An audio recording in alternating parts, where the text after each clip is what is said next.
TP. Bhaskaran ഒന്നാം ചരമവാർഷികത്തിൽ അനുസ്മരണ സമ്മേളനവും പുരസ്കാര വിതരണവും നടത്തി. ടി.പി. ഭാസ്കരൻ സ്മാരക പുരസ്കാരം മുൻ DCC പ്രസിഡന്റ് KC അബു ഏറ്റുവാങ്ങി. പരിപാടി മുൻ MLA UC രാമൻ ഉദ്ഘാടനം ചെയ്തു. കേരള ദളിത് ഫെഡറേഷൻ ഡെമോക്രാറ്റ് എന്ന പ്രസ്ഥാനത്തിന്റെ അമരക്കാരനും പട്ടികജാതി പട്ടികവർഗക്കാരുടെ അവകാശങ്ങൾക്ക് വേണ്ടി സജീവമായി പോരാടിയ സംഘടനാ നേതാവുമായിരുന്നു ടി.പി. ഭാസ്കരൻ. ടി.പി. ഭാസ്കരൻ വിട പറഞ്ഞ് ഒരു വർഷം പൂർത്തിയാകുന്ന വേളയിൽ ദളിത് കൂട്ടായ്മ അനുസ്മരണ സമ്മേളനവും പുരസ്കാര വിതരണവും സംഘടിപ്പിച്ചു.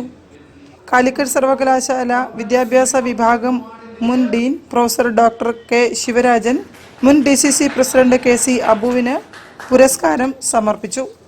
ഇസ്ലാമിക് യൂത്ത് സെന്ററിൽ നടന്ന പരിപാടി മുൻ MLA UC രാമൻ ഉദ്ഘാടനം ചെയ്തു.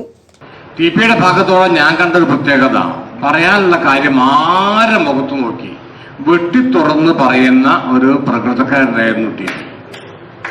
അതില് തനിക്ക് എന്ത് നഷ്ടമുണ്ടാകുമെന്നൊന്നും അദ്ദേഹം നോക്കാറില്ല.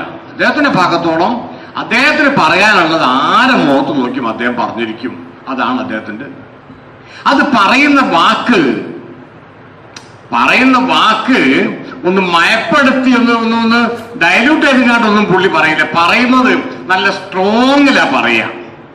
അങ്ങനെയുള്ള ഒരുപാട് അനുഭവങ്ങൾ എനിക്ക് അദ്ദേഹത്തിലൂടെ കാണാനും കേൾക്കാനും ഒക്കെ പറ്റിയിട്ടുണ്ട്. സ്വാഗത സംഘം ചെയർമാൻ KV സുബ്രഹ്മണ്യൻ അധ്യക്ഷത വഹിച്ചു. Satheesh Parannur, M. Suresh Babu, PT Nisar, EP Karthiyayani, ബിനാൻസ് തിരുവനന്തപുരം, നാടൻപാട്ട് കലാകാരൻ ഗിരീഷ് ആംബ്ര, KC പുഷ്പകുമാർ, T. ഭരദ്രാജൻ തുടങ്ങിയവർ സംസാരിച്ചു. കേരള ദളിത് ഫെഡറേഷൻ ഡെമോക്രാറ്റിക് ജില്ലാ പ്രസിഡന്റ് ദേവദാസ് കുതിരാടം, സ്വാഗത സംഘം ജനറൽ കൺവീനർ രാമദാസ് വേങ്ങേരി തുടങ്ങിയവർ നേതൃത്വം നൽകി. News bureau, Kozhikode. വാർത്തകളിൽ ഒരു ഇടവേള കൂടി. ക്യാൻസറിനെതിരെ പൊരുതാനായി കാലിക്കറ്റ് സിറ്റി സർവീസ് സഹകരണ ബാങ്കും MVR ക്യാൻസർ സെന്ററും സംയുക്തമായി അവതരിപ്പിക്കുന്ന ക്യാൻസർ ചികിത്സാ സഹായ പദ്ധതിയാണ് മാസ് കെയർ.